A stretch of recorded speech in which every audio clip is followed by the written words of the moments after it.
বাংলা বর্ষ বিদায় ও বরণকে ঘিরে রাঙ্গামাটিতে লেগেছে উৎসবের রং। পাহাড়ের সবথেকে বড় সামাজিক উৎসব বিজু বৈশুখ সাংগ্রাই বিশু উপলক্ষে শুরু হয়েছে নানা আনুষ্ঠানিকতা।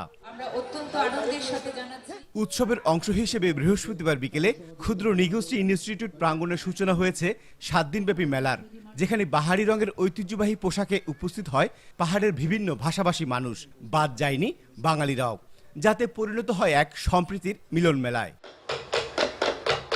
বিজু বৈশুখ সাংগ্রাই বিশু নানান নামে বিভিন্ন জাতিগোষ্ঠী ভিন্ন ভিন্নভাবে উৎসব পালন করে পার্বত্য অঞ্চলে। মূলত চৈত্রের শেষ দিনও নববর্ষ বরণকে ঘিরে এই আয়োজন হলেও রেশ থাকে প্রজ্ঞাকাল ব্যাপী।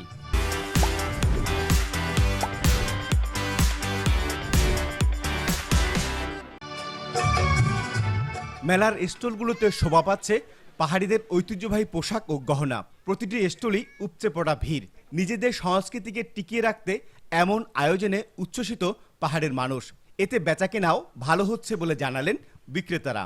এই বিজু মেলায় পাহাড়িদের বিভিন্ন জিনিসপত্র পাওয়া যায়, পিঠা থেকে শুরু করে পাহাড়িদের ড্রেস থেকে শুরু করে ট্র্যাডিশনাল ড্রেস অনেক কিছু পাওয়া যায়। তো আজকে আমরা এখানে ঘুরতে আসছি, অনেক ভালো লাগতেছে। আমার ঢাকায় থাকার কারণে অনেক বছর মাঝখানে গিয়ে পড়াই এখন 2-3 বছর পরে মনে হয় এই বিজুতে আসছে আর কি। বিশেষ করে আমাদের আদিবাসীদের মেয়েদের পরনের যে বালাগুলো বা যে অষ্ট অলংকার যেগুলো আছে আর কি, এগুলো সবগুলো মোটামুটি এখানে প্রদর্শনী দেওয়া হয় এবং এখানে বিক্রয় বিপণনের একটা ব্যবস্থা থাকে। বিভিন্ন ধরনের তাদের সাংস্কৃতিক কাপড় চোপড়, তাদের বিভিন্ন ধরনের বেতের জিনিস, সবগুলো সুন্দর লাগলো দেখলাম। আমাদের এখানে ট্র্যাডিশনালের পাশাপাশি বিশেষ কিছু রেস্টুরেন্টের খাবারগুলো আছে, মোটামুটি এগুলো সবগুলোই মুখরোচক। এখানে ট্র্যাডিশনাল ফিননহাদি আমাদের, তারপরে ওয়ান পিস কুর্তি, এই ধরনের অনেকগুলো ড্রেস নিয়ে আসছি আর কি, এবং কি জিন্স থেকে শুরু করে অনেকগুলো ড্রেস আছে আমাদের স্থলে। আমরা যে শান্তির যে সুবাতাস আশা করছি, এই শান্তির সুবাতাস যাতে রাঙ্গামাটি পার্বত্য জেলা সহ সমস্ত পার্বত্য জেলা ছড়িয়ে পড়ে,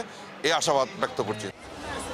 এই আয়োজনের মধ্য দিয়ে পরস্পরের মধ্যে মেলবন্ধন আরও মজবুত হবে বলে মনে করেন সেনা ব্রিগেড প্রধান। আমি আশা করছি এই অনুষ্ঠান একটা সুন্দর সেতু বন্ধন, মিলন বন্ধন এবং পরস্পরের সাথে পরস্পরের যে সম্পর্কের উন্নয়নে অত্যন্ত সহায়তা করবে। নতুন বছর যেন বয়ে আনে শান্তি, সাম্য, মৈত্রী। আয়োজনের মাধ্যমে এই বার্তা ছড়াতে চান আয়োজকরা। শান্তি, সাম্য, মৈত্রী, এগুলো এইটাই আর কি আমাদের। এটা তো মেসেজটা আমরা এখন থেকে না, আমার ছোটবেলার থেকেই আমি দেখে আসছি এই মেসেজটা, এই বার্তাটা আমরা দিয়ে আসছি এই উৎসবের মাধ্যমে। যত সংস্কৃতি আমাদের উন্নত হবে, তত আমরা নিজেদের উন্নত হয়ে যাব। এই জন্য আমরা এই বিজু মেলাটা করার উদ্দেশ্য হলো বিভিন্ন ভাষাভাষীর সংস্কৃতিকে তুলে ধরা জাতির কাছে, জনগণের কাছে। রাঙ্গামাটি পার্বত্য জেলা পরিষদ ও সংস্কৃতি মন্ত্রণালয় আয়োজিত এই মেলায় 180টি স্টল রয়েছে, যা চলবে আগামী 9 এপ্রিল পর্যন্ত। জিয়াউল হক, চ্যানেল 24, রাঙ্গামাটি।